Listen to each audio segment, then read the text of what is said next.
बिस्मिल्लाहिर्रहमानिर्रहीम। मौजूद सामीन दोस्तों अस्सलाम वालेकुम।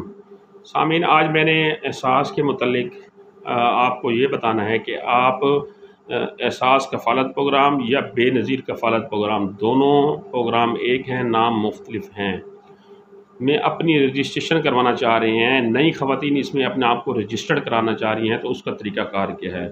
सामीन, बहुत आसान सा तरीक़ाकार है और बहुत सादा सा तरीक़ाकार है। इसमें किसी किस्म की आपको कोई मुश्किल नहीं है, किसी किस्म की इसकी कोई फ़ीस नहीं है और किसी किस्म की किसी बंदे की आपको सिफ़ारिश की ज़रूरत नहीं है। सबसे पहले आप वो ख़वातीन जो शादीशुदा हैं और उनका आईडी कार्ड अपने ख़ावंद के नाम से बना हुआ है और बतौर फैमिली वो नादरा के पास रजिस्टर्ड हैं, वो ख़वातीन अपना आईडी कार्ड लें। पहले वो अपने इलाके के बेनज़ीर इनकम सपोर्ट प्रोग्राम के दफ्तर में जाएं। वहाँ से ये मालूमात लें कि बेनज़ीर कफ़ालत प्रोग्राम की रजिस्ट्रेशन कहाँ हो रही है। बाज़ जगहों पे बेनज़ीर इनकम सपोर्ट प्रोग्राम के दफ्तर ही अंदर ही उसकी रजिस्ट्रेशन हो रही है और बाज़ जगहों के ऊपर रजिस्ट्रेशन डेस्क अलग से बनाए गए हैं।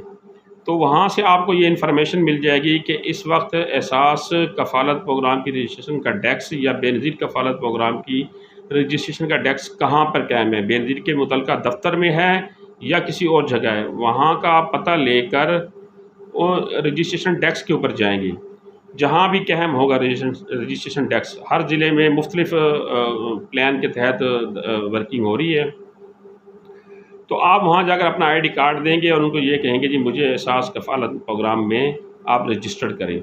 वो आपका आईडी कार्ड लेंगे और आईडी कार्ड लेकर आपका एहसास कफ़ालत या बेनज़ीर कफ़ालत प्रोग्राम में नाम रजिस्टर कर लेंगे। रजिस्टर करने के बाद आपको एक कंप्यूटराइज़ रसीद देंगे, एक कंप्यूटराइज़ पर्ची देंगे और आपको ये बता दिया जाएगा कि 2 से 3 माह के अंदर आपकी वेरिफिकेशन करके आपको अहलियत के बारे में बता दिया जाएगा।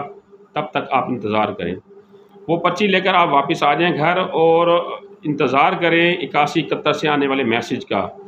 अब 8171 से जो मैसेज आएगा वो हुकूमत Pakistan Benazir income support program वाले नादरा के ताउन से आपकी मालूमात लेंगे कि आपके बैंक अकाउंट है, उसमें कितने पैसे हैं, आपकी सोर्स ऑफ इनकम क्या है, आपके नाम की प्रॉपर्टी है, आपके नाम की गाड़ी है, आपने कोई बैरून मुल्क सफ़र किया है, आप मोबाइल के कितना बैलेंस यूज़ करती हैं।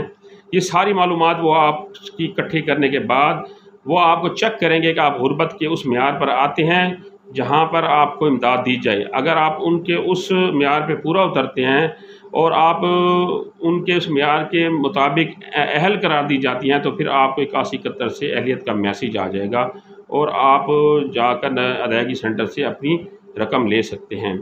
और अगर आप उनके मेयार पे पूरा नहीं उतर रही, तो उनकी शराइत के ऊपर पूरा नहीं उतर रही, तो तब आपको नाअहलियत का मैसेज आएगा और नाअहल शख्स दोबारा अहल नहीं हो सकता। कोई भी अगर आपको ये कह रहा है कि हम आपसे पैसे लेकर या आप हमें कोई थोड़े से पैसे दे दें और हम आपको दोबारा सर्वे में शामिल करके आपको अहल करवा देंगे, तो वो आपसे गलत बयानी कर रहा है।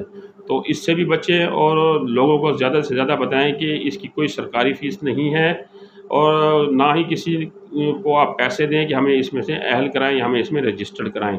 खुद भी बचें और दूसरों को भी इसकी तरगीब दें और इस वीडियो को ज़्यादा से ज़्यादा शेयर करें ताकि नौसरबाज और फ्रॉडिये लोग जो है वो लोगों को लूटने से बाज रहें। इंशाल्लाह अगली मालूमाती वीडियो के साथ फिर हाज़िर होऊंगा। तब तक के लिए अल्लाह हाफ़िज़।